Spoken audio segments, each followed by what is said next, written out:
Welcome back. All right, so I'm wrapping up the series looking at the first quarter century for each franchise. Tampa Bay now, and the Capitals round things out. That'll be the next and final video in this series, and then that frees up two boards to get ready for playoffs, because playoffs aren't that far away. And of course, in the first round, I use one board for each series. I use 8 different boards. So the topic of how many that I have is out there, and so there you go. I do at least have 8 different boards for when the first round of the playoffs rolls around.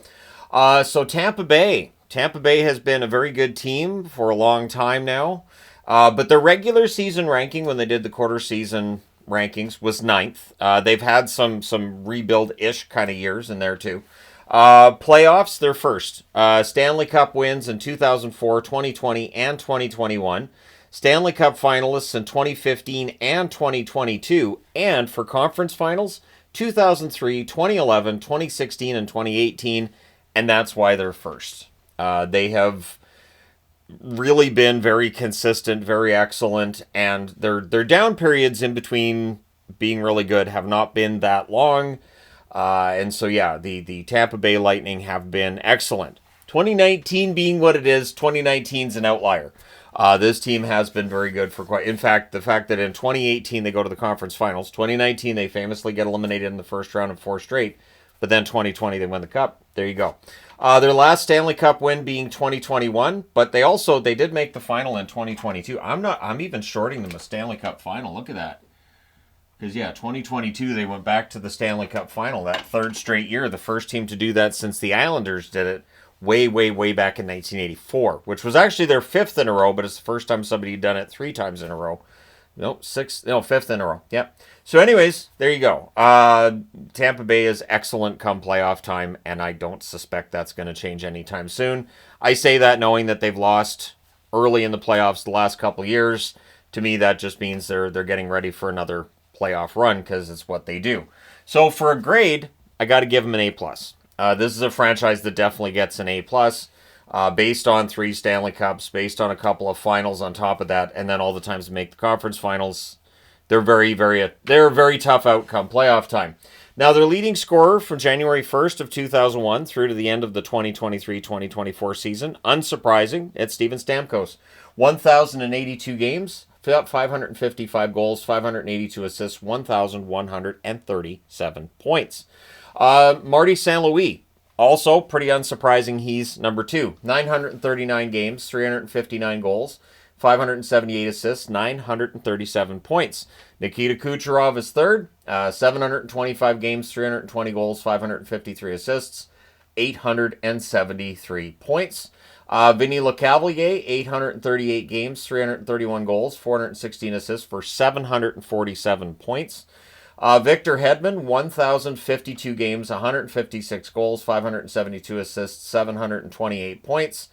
This team's had a lot of really good star players, and now we're down to point. Point's very good, too. 580 games, 264 goals, 289 assists for 553 points. Alex Killorn, 805 games played, 198 goals, 268 assists, 466 points. Brad Richards, 515 games, 138 goals, 319 assists for 457 points. Andre Palat, 628 games, 143 goals, 280 assists for 423 points.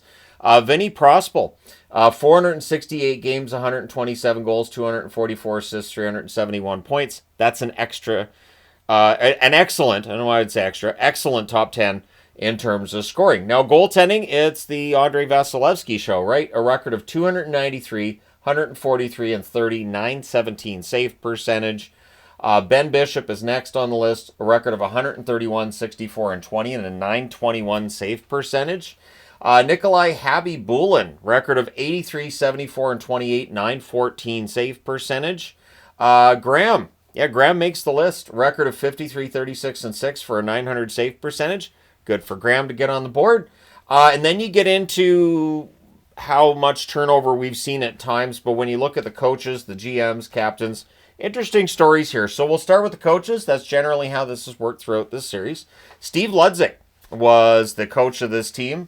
John Tortorella then comes in. Tortorella, of course, coaches them through the 2004 Stanley Cup win. And then Barry Melrose. Barry Melrose was the coach of this team during Stamkos's rookie season, and kind of felt that he wasn't ready for the National Hockey League. So the team made a change, brings in Rick Tocchet, and things got better for Stamkos pretty darn quickly. Sometimes a change behind the bench makes a lot of sense. And so Tocchet was coach, then Guy Boucher, and then John Cooper. John Cooper is the longest tenured coach in the National Hockey League currently. I think he's the coach in Tampa until he decides he's not going to be. I don't see any scenario where John Cooper would be out for Tampa. I could see him having the same kind of run in Tampa that Barry Trotz had in Nashville. Difference being, in Cooper's case, he's got multiple Stanley Cup rings. So, yeah, Cooper is an excellent coach. And I say that as somebody that back in 2019, and the team lost in that 4-game sweep, I was critical of Cooper and the way that the team approached things. But, man, did they ever turn things around quickly and win a couple of championships there.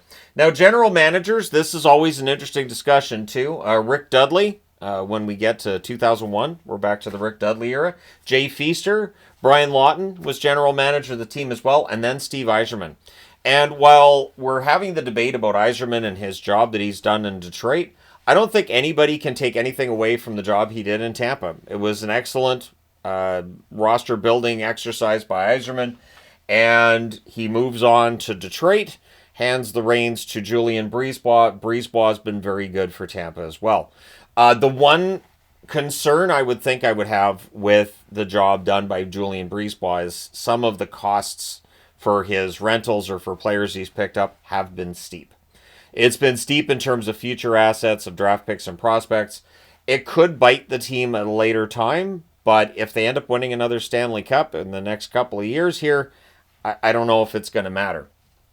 And I think the plan in Tampa is going to remain one that we saw this past summer, where they allowed Stamkos to walk, and then they used the money they would have used to re-sign Stamkos, and they brought in Jake Gensel instead. I would not be surprised to see Tampa willing to move on from a player if their demand is too high and bring somebody else in again. Decide if we're going to spend, say, 12, 13 million on a player, this veteran's great, but his best days are probably behind him. Let's take that 13 million and put it towards this guy who's 26 and still in his prime.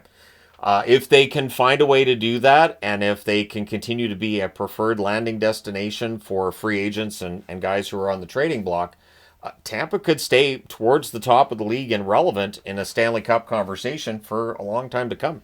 Now, captains. Vinny Lecavalier, listed as twice, that he was captain, and then Dave Andrechuk, Tim Taylor, captain, and then it went back to Vinny Lecavalier.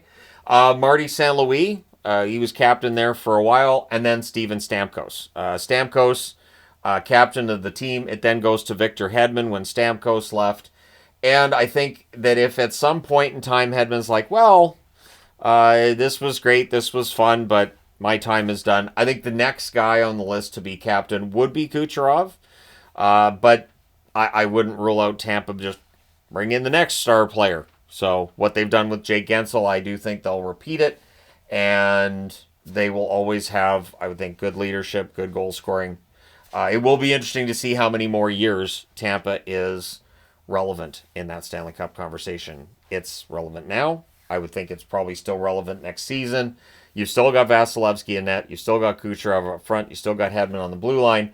And the supporting cast is pretty good. One other thing I want to do as kind of a shout out is their development system is fantastic, where guys can come into the lineup and they fit and it works and everything's great. And these might be players that we haven't really heard much about, and all of a sudden they're regulars in the NHL taking top 4 spots on the blue line or top 9 spots up front, and they don't look out of place. So Tampa's pro scouting and amateur scouting is excellent, and it's part of the reason this team's been so relevant for so long as well. So there you go. Let me know your thoughts in the comment section below as always. Don't forget to hit like and subscribe in the event you may not have done so already. Thank you guys so much for all your support as always, and I will talk to you again soon.